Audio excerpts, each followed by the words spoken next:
뉴스의 진수를 보여주는 인터뷰 뉴진수.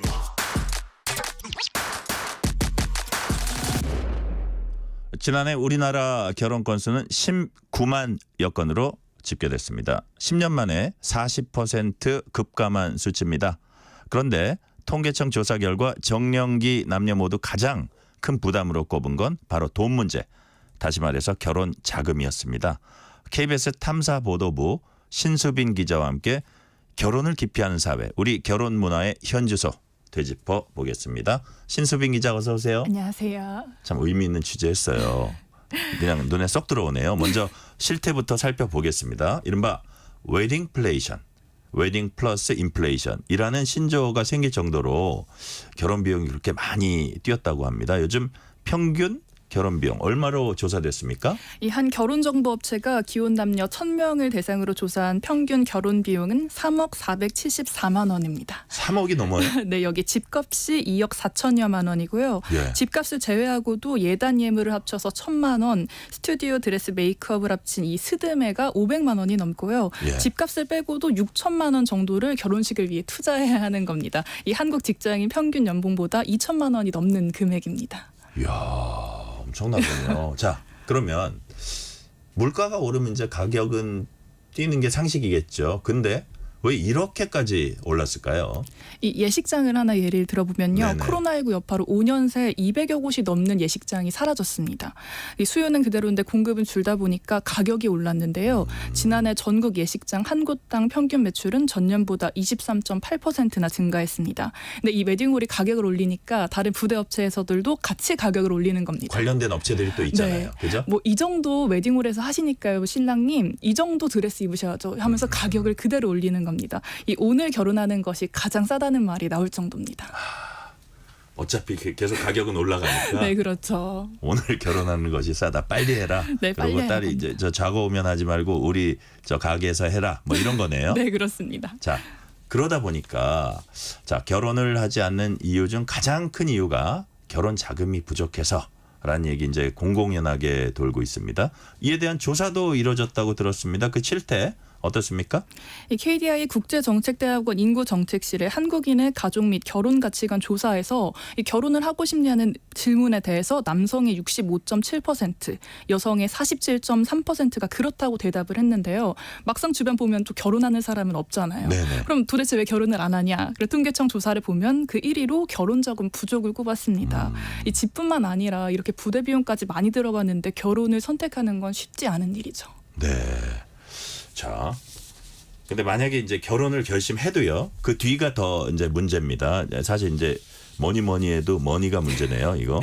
그렇습니다. 자, 예비 부부들은 이렇게 많은 돈 내면서도 자기가 뭐 결혼 준비할 때 이제 쓰는 비용 말하는 건데요. 자기가 잘한 건지 알 수 없는 게 큰 문제인 것 같습니다. 무슨 얘기냐면 웨딩 업계는 가격 비공개가 관행이라고요. 네.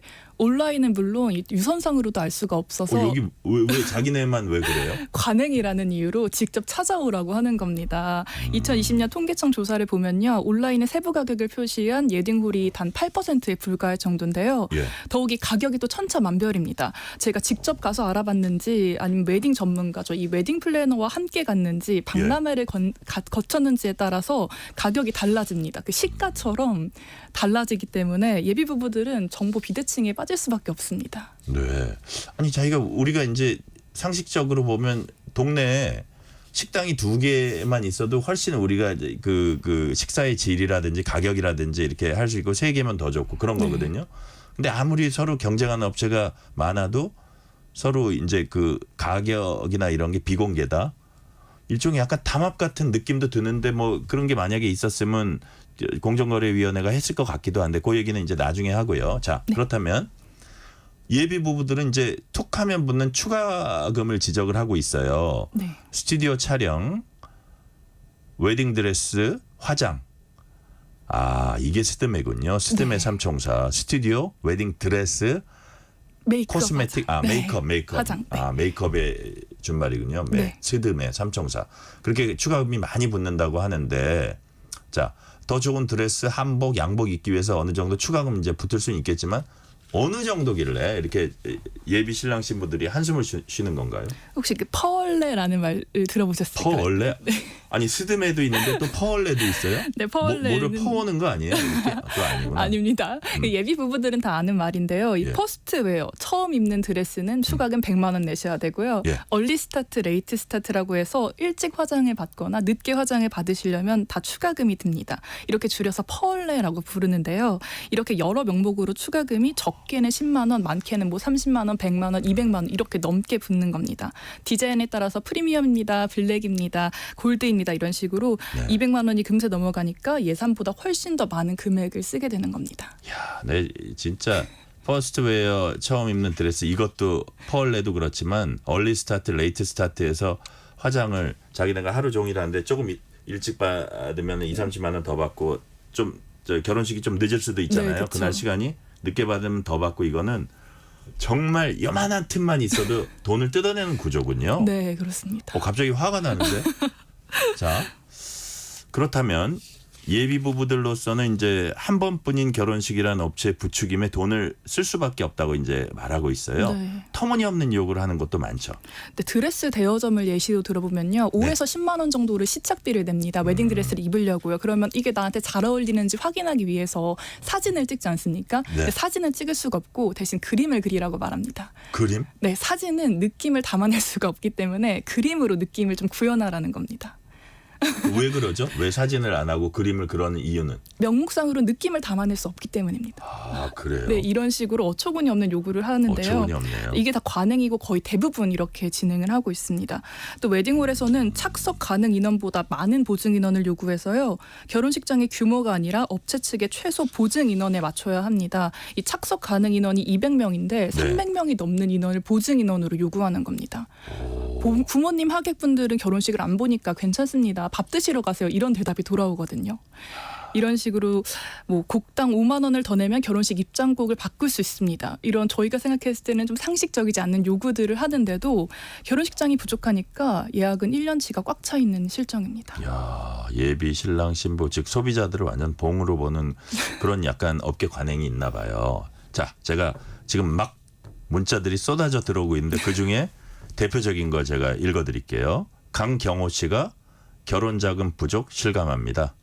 너무 비용이 많이 들어서 결혼할 엄두가 나지 않습니다. 유유.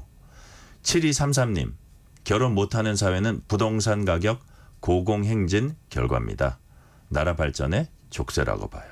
이제 집이 있어야 되는데 그쵸. 집 구하기가 너무 힘든 그 많은 분들이 이렇게 생각하실 것 같아요. 그런 네. 부분은. 자, 다음 질문으로 넘어갈게요.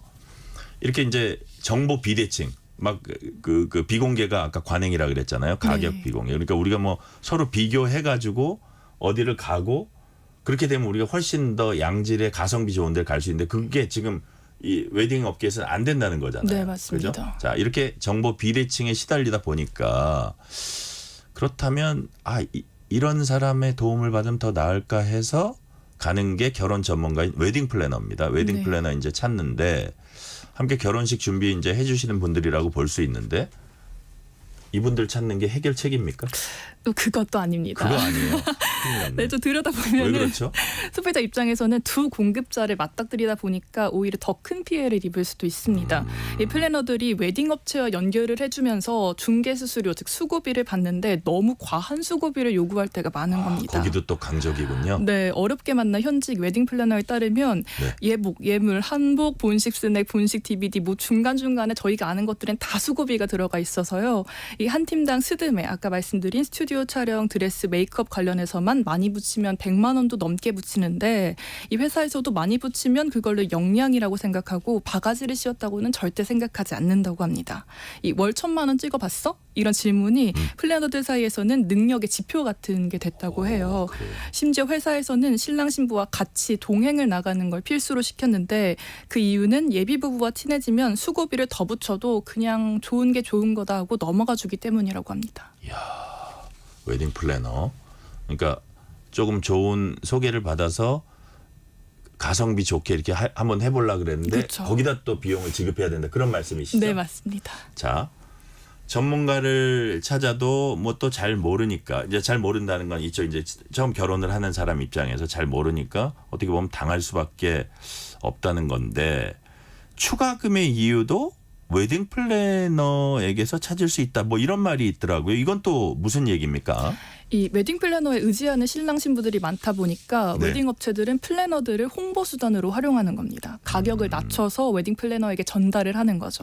그럼 웨딩 플래너들은 업체의 수고비를 받고 낮은 가격에 손님을 데려옵니다. 네. 그러면은 이 업체에서는 가격을 낮춰놨으니까 수익을 올리기 위해서는 가게에 온 손님들에게 추가금을 계속 요구하게 되는 겁니다. 그 얘기군요. 네, 그런 식으로 해서 신랑 신부들은 추가금을 또 내게 되는 악순환이 반복되는 겁니다. 제가 이제 신 기자 얘기를 들어보니까 제가 이해한 바는 이거예요. 그러니까 좀 이렇게 괜찮은 서비스를 그래도 내가 생각하기에 너무 과하지 않은 가격에 이제 진행을 하고 싶은 게 예비 신랑 신부잖아요. 네. 근데 그러다 보니까 웨딩 플래너에게 어느 정도 저 돈을 지불한다는 걸 알면서도 조금 뭐 이게 가성비 좋고 그래도 퀄리티도 괜찮은데 없습니까? 이렇게 물어봤더니 있습니다. 여기 참 잘해요. 그러면서 보니까 가격이 괜찮은 거예요. 그렇죠, 그렇죠. 그거 믿고 이제 가는 거잖아요. 네, 갔더니 생각지도 않게 하면서 거의 더블이 붙어버리는 거예요. 막 맞습니다. 추가금으로. 네, 저 잘 알죠. 너무 잘합니다. 그러니까 지금 왜냐하면 우리 신 기자가 너무 설명을 잘해주니까 머리에 그냥 쏙쏙 들어오네요. 자, 추가금이 이렇게 막 불어나는 이유도 바로 웨딩 플래너다. 네. 자, 그렇다면 이렇게 한번 여쭤볼게요. 다만 이제 웨딩 플래너들 같은 경우도 처음부터 이제 이런 방식의 영업 행태가 고착되는 걸 이제 기대한 건 아니었을 것 같다는 생각은 들거든요. 그렇다면 어떤 문제가 있었던 건가요? 네, 물론 이 좋은 마음으로 자기 결혼식처럼 해주시는 분들도 많지만 네네. 이 웨딩 컨설팅 업체의 실적 압박을 지적했습니다. 이 전산만 키면 1등부터 꿀등까지 매일매일 확인할 수 있는 거예요. 예. 계약을 얼마나 했는지 매출이 얼마인지 이렇게 내부 경쟁을 시키다 보니까 신랑 신부에게 계약을 종용하게 된다고 합니다. 그래서 이런 상황이 많이 아쉽다고 전달했습니다. 네네. 뭐 내부 저 웨딩 플래너들도 나름대로 이제 항변할 말은 있다. 그런 말씀인데 여하튼 그 업계에서는 여러 가지로 이렇게 마치 다단계처럼 이렇게 막 얽혀져 있군요. 네. 예. 자, 그렇다면 지금 막 문자가 쏟아져 들어오고 있어요. 우리 신 기자가 취재를 잘했나 봐요. 자, 9987님이 뭐라 그랬냐면요. 저는 35년 전에 사진관이 있는 예식장에서 결혼했어요. 예식비는 무료였고 신혼집은 기찻길 옆 단칸방에 살았는데요. 그 외에 결혼 비용은 안 들어갔던 것 같아요. 이런 좀 35년 전에 말씀을 해주셨고요. 자, 7475님이 아니 꼭 예식장에서 식을 올려야만 결혼했다고 생각합니까? 쓸데없는 곳에 돈을 쓰는 건 아닌지 이렇게 뭐라 그럴까요? 좀 소박하면서도 실속 있는 결혼을 하는 게 어떠냐 이런 말씀을 이제 해주셨는데 사실 요즘은 예식장뿐만이 아니라 호텔에서 결혼하는 사람들도 많아요. 많죠. 그럼 사실 그 금액이 아까 우리가 말한 이거보다도 훨씬 더 엄청나고 무슨 뭐 꽃값이 얼마였니 막 이런 얘기도 있더라고요. 호텔 예식장 같은 경우에는 네. 평균 1억 정도를 최소로 잡고 생각하시면 됩니다. 1억에서 그 예식장 쓰는 것만. 네, 이제 식비랑 포함해서 1억 정도 드는데 이게 최소 금액이고요. 여기서 뭐 꽃값이나 뭐 식비를 조금 더 올린다거나 하면은 훨씬 더 2억, 3억까지 뛰실 수 있습니다. 최소가 1억. 최소가 1억으로 신 기자가 지금 취재를 해보니까 최소가 네. 1억이고 그다음에 조금 뭐 꽃값 올리고 음식 조금 더 좋은 걸로 하자 이러면 그냥 2억, 3억이 바로 올라간다 이거죠. 네, 맞습니다. 그러니까요. 지금 아까 이런 하소연하는 분들 입장에서 보면 참 기가 찰 일입니다. 자, 결국 이제 예비 신랑 신부 소비자만 이제 봉이라는 건데 지금까지 한국 소비자원에 접수된 피해 구제 신청 같은 게 얼마나 되는지 그 규모가 얼마나 되는지 또 특이한 어떤 그 뭐라 그럴까요? 항변 내용이랄까 이런 것도 있을 것 같아요. 어떤 게 있습니까? 이 5년간 한국 소비자원에 접수된 예식, 결혼 준비 대행 서비스 피해 구제 신청만 2,300여 건이 넘고요. 네. 올해 상반기만 해도 387건이 접수됐습니다. 이 계약금을 50%나 냈는데 환불이 불가하고 뭐 드레스는 무조건 네 벌을 다 구입해야 되는 뭐 이런 무조건 되어야 되는 이런 식의 일들이 많았는데요. 네. 일반적으로 우리 거래관행하고는 맞지 않는 여러 가지 요구를 하는데도 소비자 입장에서는 받아들이지 않을 수가 없는 그런 시장 상황입니다. 그러니까요. 참 답답한 상황이네요. 이러다 보니까 이게 어쨌든 결혼이 적으니까 출산율도 떨어지는 아주 뭐 이유 중에 하나라는 생각이 드니까 더 답답한 생각이 드는데, 자 그렇다면 이런 피해가 일어나지 않도록 미리 예방하는 게 더 중요할 겁니다. 정부도 대책 마련하고 있다는데 어떤 정책을 지금 마련하고 있습니까? 이 내년부터는 한국소비자원 가격정보 사이트에 결혼 관련 품목과 서비스 가격 항목이 생기고요. 올해 말에는 결혼 서비스 제공업자가 지켜야 하는 가격 표시제 도입 방안도 마련합니다. 또 과다한 위약금이나 불리한 조항 등 이 소비자 피해가 많이 나타나는 점을 고려해 결혼 준비 대행 서비스 분야의 표준 약관 마련을 추진 중입니다. 네. 자 어쨌든 정부도 어떤 그 대책을 지금 마련하려고 하고 있는 건데, 근데 뭐 정부도 나름대로 노력을 할 거예요. 근데 네. 현 상황을 좀 크게 개선을 시키려면 눈에 띄게 개선시키려면 좀 더 획기적인 대책 나와야 한다, 이런 지적들도 많이 하시더라고요. 네. 전문가들이 제안하는 좀 더 세부적인 대응 방안 어떤 게 있습니까? 이 기본 요금을 저렴하게 측정하고 고가의 옵션이나 추가 비용을 요구하는 경우가 지금도 많지 않습니까? 그러다 네네. 보니까 추가적인 비용은 총 가격의 몇 %를 넘을 수 없다, 이런 식으로 규제하는 방안을 추천했고요. 또 공공 예식장을 확대하고 지방자치단체 평가나 공공기관 경영실적 평가에도 반영해서 실질적인 대안을 찾자고 제안했습니다. 또 안전한 온라인 웨딩 박람회를 열어서 소비자가 가격 비교를 할 수 있도록 도와주는 방법도 있고요. 이 무엇보다 관계부처의 적극적인 정책을 요구하고 있습니다. 그러니까 이거 다 중요한 것들이네요. 예를 들어 근데 제가 보기에는 키포인트가 이게 소비자가 아주 많은 가격들, 여러 가지 옵션들, 여러 가지 대안들을 우리가 선택할 수 있는 것들을 다 그 가격이나 퀄리티나 이런 거를 좀 투명하게 볼 수 있는 네. 그런 게 어떻게 유도되면 제일 좋겠다. 그리고 이제 공공 예식장이나 이런 것들 확대하는 거, 이것도 되게 중요하고, 지금 지방자치단체에서 무슨 뭐 복지관이나 이런 거 운영하는데 네. 그 지역의 젊은 남녀들이 이제 결혼할 수 있는 공간에 좀 더 신경 쓰는 거, 그런 것도 좋은 거라는 이제 생각이 듭니다. 다음 질문 넘어가기 전에 제가 그 우리 문자 또 소개해 드릴게요. 김성회 님이 집도 없는데 결혼식에 1억 집값에 보태고 스몰 웨딩 준비하고 있습니다. 이런 말씀 해주셨고요. 자, 유만식 님은 70살, 70살 남성입니다. 저는 합동 결혼식으로 했습니다. 그것도 경쟁자가 있었는데 당첨됐어요. 이렇게 이제 이런 말씀 주셨고요. 옛날에 있었던 그런 말씀들도 속속 주시고 계십니다. 자, 우리가 지금까지 이제 쭉 실태를 들어봤어요. 우리 신수빈 기자한테 실태를 쭉 들어봤는데, 그 예비 신랑 신부가 업체들에게 어떻게 보면 당하는 얘기만 들은 셈인데, 그러다 보니까 막 답답하신 분들도 있을 겁니다. 왜 이렇게 당할까요? 왜 소비자는 왕인데 소비자가 그렇죠. 왕 같지가 않아요. 이 업계에서는 왜 그런 걸까요? 지금 이게 참 일생에 한 번뿐이라는 말이 좀 마법 같은 말인 것 같아요. 일생에 한 번뿐. 일생에 한 번뿐입니다. 이 말이. 고민할 때는 바로 그 말이 날라오나요? 바로 그 말이 날라오면 넘어갈 수밖에 없게 되는 마법 같은 말인데요. 특별한 날이니까 잡음을 내고 싶지 않다, 좋은 게 좋은 거다라는 심리가 많이 작용하는 것 같습니다. 심지어 저희 주변 기자들만 봐도 예. 기자인데도 불구하고 넘어가자, 좋다 이렇게 말하는 또 선후배들이 많더라고요. 넘어가자. 왜 이런 부조리를 이렇게 부조리를, 왜냐하면 좋은 날이니까 우리 한 번 하고 마는 거니까라고 생각하시는 분들도 있더라고요. 본인이 직접 그 일에 맞닥뜨리면 네. 여기하고 싸워서 뭐하냐, 한 그쵸. 번 하고 그렇게 복잡하다 그냥 넘어가자. 네, 기자들도 기자들조차도 그런 분들이 많더라고요. 사실 그렇군요. 결혼식은 반복적으로 올리는 게 아니다 보니까 구매 경험은 없고 시장에 대해서 모르니까 더군다나 불투명한 시장이기 때문에 더 끌려가게 됩니다. 또 네. 결혼은 한 번 올리면 끝이라 단골 고객이 생기지 않는 시장이기 때문에 최대한 많은 금액을 얻어내려 하고요. 가격을 올린다 하더라도 결혼식 하는 사람들만의 관심사기 때문에 전체 소비자한테 미치는 영향이 크지 않습니다. 그러다 보니 신랑 신부만 괴로운 그런 상황이 반복되어 오고 있었던 겁니다. 네. 문자 2개 소개하겠습니다. 9097님이 출산율 꼴찌 이유가 거기에도 있었군요. 나라가 어떻게 될지 걱정입니다. 이상식님이 애 낳으라고 하지만 말고 결혼 비용 같은 문제부터 빨리 해결해야 합니다. 이하나둘둘님이 지자체가 나서서 매달 하루 날 잡아서 합동 결혼식 하면 어떨까요? 이런 문자들을 계속 보내주시고 계십니다. 자, 마지막 질문입니다. 시간이 이제 한 30초밖에 안 남았는데 신 기자가 이번 취재 통해서 청취자들과 공유하고 싶은 생각, 하고 싶은 말 딱 한마디로 한다면 무슨 말일까요?